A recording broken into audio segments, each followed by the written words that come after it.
ಅರ್ಧ ಕೆಜಿ ಹಲಸಿನ ಹಣ್ಣಿಗೆ 1300 ರೂಪಾಯಿ ಕೊಟ್ಟು ತೊಗೊಂಡು ಬಂದ್ವಿ. ಇದು ಸ್ಯಾಟರ್ಡೆ ದಿನದ ವ್ಲಾಗ್. ಸೊ ಇವತ್ತು ಮನೆ ಹತ್ರ ಒಂದು ಮಾಲ್ನಲ್ಲಿ ಜಾಕ್ ಫ್ರೂಟ್ ಕಾರ್ನಿವಲ್ ಇತ್ತು ಅಂತೇಳಿ ಹೋಗಿದ್ವಿ. ಅಲ್ಲೋಗಿ ನೋಡಿದರೆ ವೆರೈಟೀಸ್ ಆಫ್ ಜಾಕ್ ಫ್ರೂಟ್ಸನ್ನು ಇಟ್ಟಿದ್ರು. ಯಾವ್ದು ತೊಗೊಳೋದು ಯಾವ್ದು ಬಿಡೋದು ಅಂತಲೇ ಗೊತ್ತಾಗ್ತಿರ್ಲಿಲ್ಲ. ಸೊ ನನ್ನ ಹಸ್ಬೆಂಡ್ ಒಂದು ಹಣ್ಣನ್ನು ಸೆಲೆಕ್ಟ್ ಮಾಡಿದರು. ಅದಾದಮೇಲೆ ನಾನು ಅವ್ರಿಗೆ ಕೇಳೋದಕ್ಕೆ ಸ್ಟಾರ್ಟ್ ಮಾಡಿದೆ. ಮೇಲಿಂದ ನೋಡೋದಕ್ಕೇನೋ ಚೆನ್ನಾಗಿದೆ, ಕಟ್ ಮಾಡಿದ ಮೇಲೆ ಹಾಳಾಗಿದ್ರೆ ಏನು ಮಾಡೋದು, ಸ್ವೀಟ್ ಆಗಿಲ್ಲ ಅಂತಂದರೆ ಏನು ಮಾಡೋದು ಅಂತ.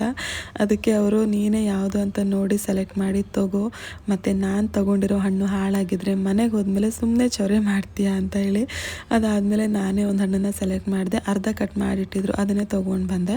ಹಾಗೆ ಇಲ್ಲಿ ತುಂಬ ತಿಂಡಿ ಕೂಡ ಇತ್ತು. ಹಲಸಿನ ಹಣ್ಣಲ್ಲಿ ಮಾಡಿರೋ ಪಾಯಸ, ಕೇಕ್, ಪಿಜ್ಜಾ, ಸಮೋಸ, ಕಟ್ಲೆಟ್ ಅಂಥೇಳಿ. ನಮಗೆ ಗೊತ್ತಿರೋದು ಹಲಸಿನ ಹಣ್ಣಲ್ಲಿ ಮಾಡಿರೋ ದೋಸೆ, ಇಡ್ಲಿ ಅಷ್ಟೇ. ಅದಿರಲಿಲ್ಲ, ಮತ್ತು ಉಳಿದಿರೋ ಐಟಮ್ಸ್ ಯಾವುದು ತೊಗೊಳೋದಕ್ಕೆ ಮನಸ್ಸಾಗಲಿಲ್ಲ. ಬಟ್ ಆರ್ವಿ ಕೇಳಲಿಲ್ಲ, ಕೇಕ್ ಬೇಕು ಅಂತಂದ್ಲು ಅಂಥೇಳಿ ಒಂದು ಪ್ಯಾಕೆಟ್ ತೊಗೊಂಡ್ವಿ. ಮನೆಗೆ ಬಂದು ತಿಂದು ನೋಡಿದ ಮೇಲೆ ಇನ್ನೂ ಒಂದೆರಡು ಪ್ಯಾಕೆಟ್ ತೊಗೊಬೇಕಿತ್ತು ಅಂತ ಅನ್ನಿಸ್ತು. ತುಂಬ ಚೆನ್ನಾಗಿತ್ತು.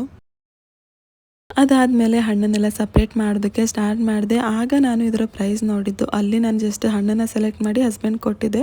ಅವರು ಬಿಲ್ ಮಾಡಿಸ್ಕೊಂಡು ಬಂದಿದ್ದರು. ನಾನು ಬಿಲ್ ನೋಡಿರಲಿಲ್ಲ. ಮನೆಗೆ ಬಂದಮೇಲೆ ನೋಡಿದ್ದು 52.76 ದಿರಮ್ಸ್ ಇತ್ತು. ಸೊ ಇದು ಆಲ್ಮೋಸ್ಟ್ ಇಂಡಿಯನ್ ರುಪೀಸಲ್ಲಿ 1300 400 ಹತ್ತಿರ ಆಗುತ್ತೆ. ಟೋಟಲ್ ಇದ್ದಿದ್ದು 3.5 kg. ಸಿಪ್ಪೆ, ಸೀಡ್ಸ್ ಎಲ್ಲ ಸಪ್ರೇಟ್ ಮಾಡಿ ಹಣ್ಣನ್ನಷ್ಟೇ ತೂಕ ಮಾಡಿ ನೋಡಿದಾಗ ಬರೀ 500 ಗ್ರಾಮ್ ಇತ್ತು ಅಷ್ಟೇ. ಉಳಿದಿರೋದೆಲ್ಲ ವೇಸ್ಟ್. ಅರ್ಧ kg ಹಣ್ಣಿಗೆ 1300 ರೂಪಾಯಿ ಕೊಟ್ವಾ ಅಂತ ಅನ್ನಿಸ್ತು. ಬಟ್ ಹಣ್ಣು ತಿಂದಮೇಲೆ ಅದೆಲ್ಲ ನೆನಪೇ ಹೋಯಿತು. ತುಂಬ ಸ್ವೀಟ್ ಆಗಿತ್ತು, ಒಂದು ಸ್ವಲ್ಪನೂ ಹಾಳಾಗಿರಲಿಲ್ಲ. ಹಾಗೆ ಸೀಡ್ಸ್ ಕೂಡ ನಾನು ಎತ್ತಿಟ್ಕೊಂಡೆ, ಯಾಕಂದರೆ ನಮ್ಮ ಕುಂದಾಪುರ ಕಡೆ ಇದನ್ನು ಸಾಂಬಾರಿಗೆಲ್ಲ ಯೂಸ್ ಮಾಡ್ತಾರೆ. ಸೊ ಬಸಳೆ ಸಾಂಬಾರು ಅಥವಾ ವೆಜಿಟೇಬಲ್ ಸಾಂಬಾರಿಗೆಲ್ಲ ಇದನ್ನು ಹಾಕ್ತಾರೆ. ಸೊ ನಿಮ್ಮ ಕಡೆನೂ ಯೂಸ್ ಮಾಡ್ತಾರಾ ಅಂತ ನನಗೆ ಕಮೆಂಟ್ ಮಾಡಿ. ನಾನು ಇದರಲ್ಲಿ ಏನು ಮಾಡಿದೆ ಅಂತೇಳಿ ನೆಕ್ಸ್ಟ್ ವ್ಲಾಗ್ನಲ್ಲಿ ಶೇರ್ ಮಾಡ್ತೀನಿ.